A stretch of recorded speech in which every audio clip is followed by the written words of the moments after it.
जय श्री राम मेरे प्यारे साथियों, चैनल को सब्सक्राइब करना ना भूले। चलिए वीडियो शुरू करते हैं। हम इस जनता को नहीं जानते। जनता से बड़ा स्वार्थी और निर्दयी और कोई नहीं होता। अपने स्वार्थ के लिए वो राजा से उसके रक्त की अंतिम बूंद भी मांग लेती है, परंतु यदि राजा के हित के लिए उसे कुछ त्यागना पड़े तो वो क्षण भर में राजा से मुंह फेर लेती है।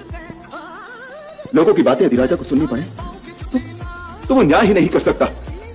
ऐसा राजा तो पागल हो जाएगा।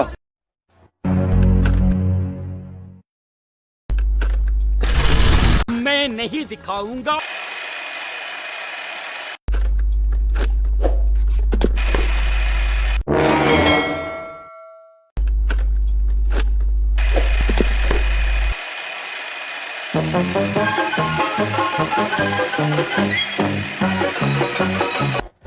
बाकी की जिंदगी इज्जत से जी सके।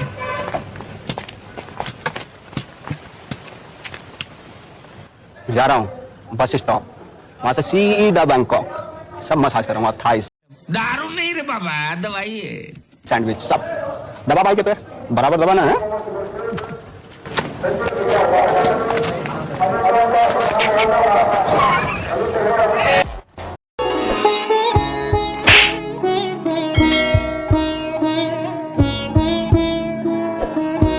कैसी लगी? आगे स्वाद।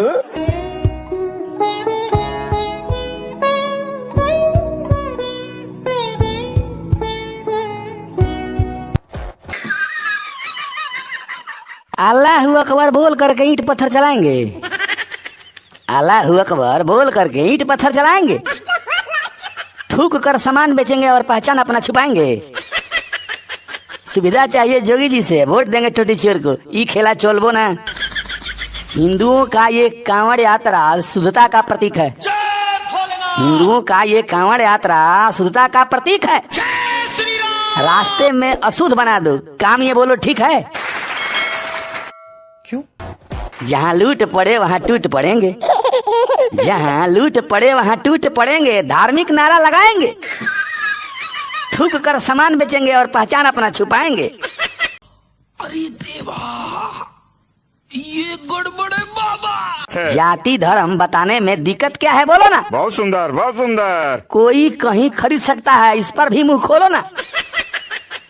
मुंह में राम बगल में छुरी, मुंह में राम बगल में छुरी वाला काम कराएंगे।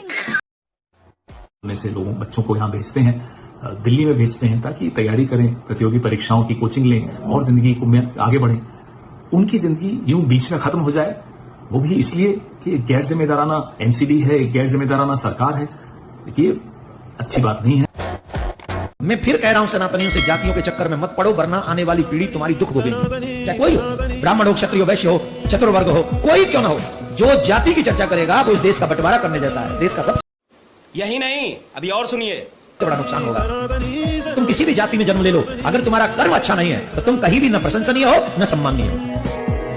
और एक और बात बता दे, दुनिया से छिपा के भी पाप कर लोगे, दुनिया से तो छिप जाओगे, पर ठाकुर जी से कैसे छिपोगे मेरे प्यार? चिड़िया उड़, मैना उड़, माशाल्लाह। तोता। नवाब साहब, आपकी इजाजत हो तो हम आपसे एक बात पूछें? जी जरूर पूछिए। जब आपके 2 निकाह मुकम्मल हो गए थे तो आपने तीसरा निकाह हमसे क्यों किया? बेगम जहां, जब हमने दूसरा निकाह किया तो हमारी जिंदगी बड़ी कश्मकश में फंस गई, इसलिए मजबूरी में हमने आपसे निकाह किया। कैसी कश्मकश नवाब साहब? हमने दूसरा निकाह एक बेवा से किया जिसकी एक खूबसूरत जवान बेटी थी, मगर उसकी उस खूबसूरत जवान बेटी से हमारे अब्बा ने निकाह कर लिया और इस तरह से हमारे अब्बा हमारे दामाद बन गए और उसकी वो बेटी हमारी माँ बन गई। फिर जब उनके घर बेटी पैदा हुई तो वो हमारी बहन बन गई। अब क्योंकि हम उसकी नानी के शौहर यानी नाना थे तो वो हमारी नवासी भी बन गई। फिर जब इसी तरह से हमारे घर बेटा पैदा हुआ तो वो अपनी दादी का भाई बन गया और इस तरह से हम अपने ही बेटे के भांजे। बेगम जहां, बेगम जहां, लगता है हमें अगले निकाह की तैयारी करना पड़ेगी।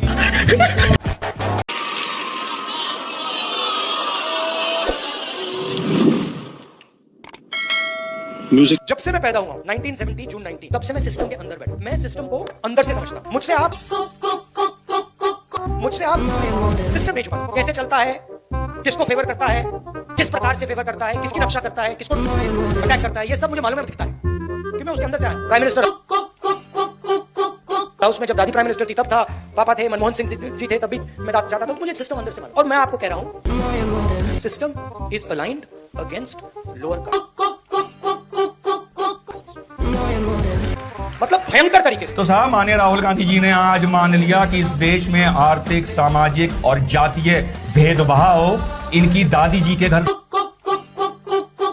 से, इनके पिताजी के घर से और मनमोहन सिंह जी के घर से शुरू हुआ था, जिसके चश्मदीद गवाह खुद राहुल गांधी हैं।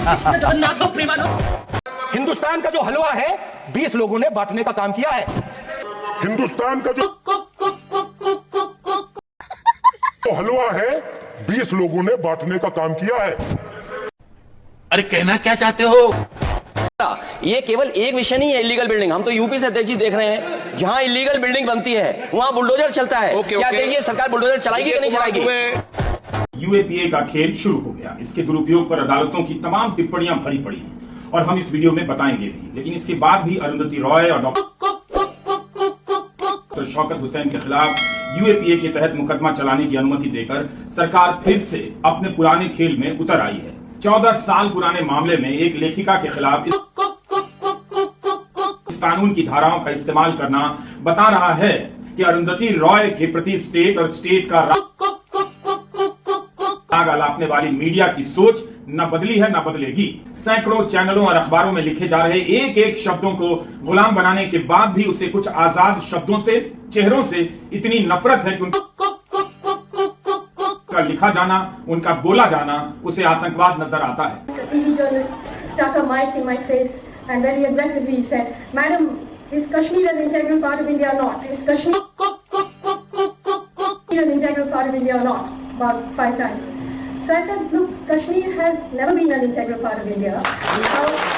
संघर्ष करो, हम तुम्हारे साथ हैं। तो कश्मीर क्या चाहते हैं? आजादी। हमारे जितने भी बड़े नाले हैं 4 फीट से ऊपर वाले, उसके 92 से 93% तक हम सभी ड्रेन्स की सफाई कर चुके हैं। और जो हमारे 4 फीट से नीचे के नाले हैं, ड्रेन्स हैं, उनकी 85% तक हम लोग उनकी साफ सफाई कर चुके हैं। और साथ ही नगर निगम के तमाम अधिकारियों को मैं धन्यवाद करना चाहूंगी कि पूरे एक्शन प्लान पे 85 और 92% काम करके दिल्ली की जनता को राहत देने के लिए जो काम कर रहे हैं, तमाम अधिकारियों को और कर्मचारियों को मैं धन्यवाद करना चाहूंगी। लक्षण बिल्कुल ठीक नहीं लग रहा है, तुमसे ना हो पाएगा। जो इतनी ज्यादा वाटर लॉगिंग की शिकायत इस बार देखने में आ रही है, पिछली बार से ज्यादा वल्नरेबल पॉइंट्स दिख रहे हैं, उसका कारण यह है कि डिसिल्टिंग नहीं हुई है। मेरा ये मानना है कि बड़े पैमाने में इन लोगों ने इसके अंदर मिलीभगत करके एक षड्यंत्र किया कि दिल्ली के अंदर इस बार एक सबोटाज किया जाए, इस बार सरकार को बदनाम करने के लिए डिसिल्टिंग ना की जाए। जल बोर्ड में भी ये किया गया।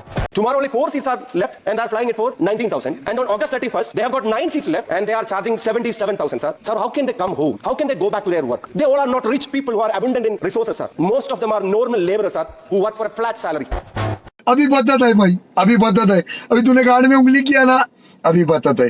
उस एक्ट में जो 1973 में इंदिरा जी ने, आप लोग चूंकि लोगों को भूल जाते हैं इसलिए मैं आपको कह रहा हूं, हम नेहरू जी का आदर करते हैं, इंदिरा जी का आदर करते हैं। उन्होंने जो एक्ट लाया था 135B एयरक्राफ्ट एक्ट 9, अरे बाप रे, ये तो धोती खोल रहा है। 1957 में, जो फिर भी डीजीसीए को अधिकार देता था। जब हमारी सरकार गई, अटल बिहारी वाजपेयी जी की सरकार गई, सभापति महोदया, तो सितंबर 2004 में उस 135B को भी खत्म कर दिया। जिस दिन आपने 135B को खत्म कर दिया, उसके बाद भारत सरकार के हाथ में कुछ नहीं बचा। सर, इस्लाम में कोई भी मस्जिद में आ सकता है। सर, इस्लाम में कोई भी मस्जिद में आ सकता है।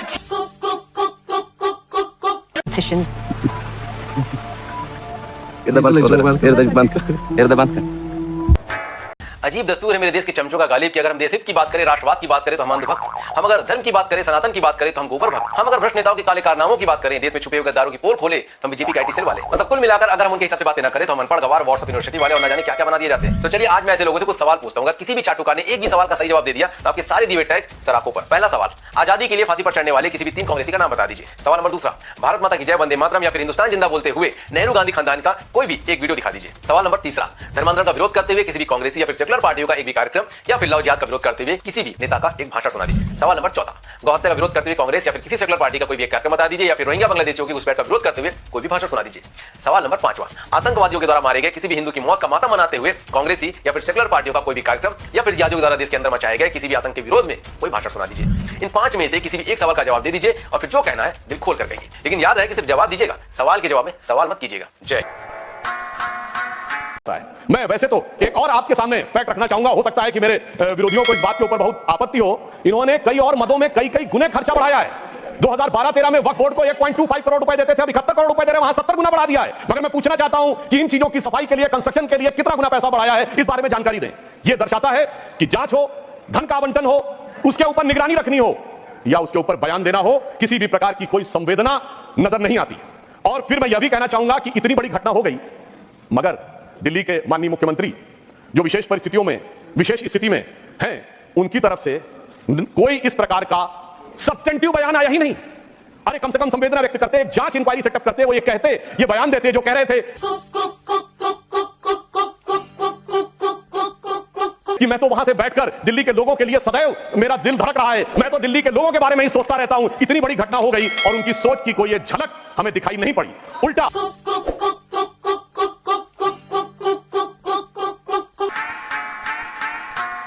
स्पीकर सर, तो अगर सर मैं आपसे सवाल पूछना चाहता हूं, मेरे से सवाल मत नहीं पूछ सकते आप। Sorry sir.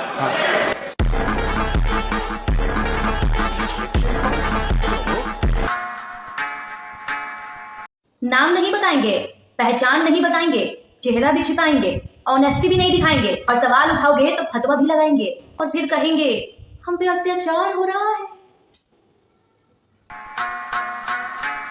रिव्यू का ऑपोजिट क्या होता है जानते हो आप? चेयर को एड्रेस मैं बताता हूं सर, शिव की बारात होती है सर। क्या बोला तूने? सर शिव की बारात होती है सर। कुछ भी मेरा मुंह से निकल गई, मेरी जबान टूट गई। क्या कर रहा है? 228 किलो सोना केदारनाथ से गायब कर दिया गया। ये कहाँ का नियम है? क्यों नहीं उठाते हो प्रेस वाले इस बात को?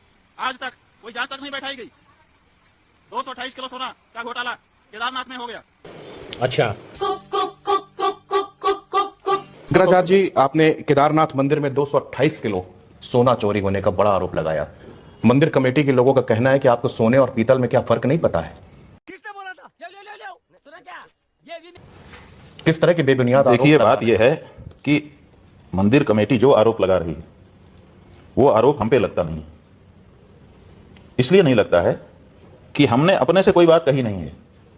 भारत का जो मीडिया है, आप बंद करो हाथ जोड़ के। मैं ये मंदिर कमेटी ने जो आरोप लगाया है ये भारत के मीडिया के ऊपर लगाया है। पहले तू दे क्योंकि हमने जो बातें कही हैं वो मीडिया की रिपोर्टिंग के आधार पर कही हैं। क्या सोच है रे तेरी?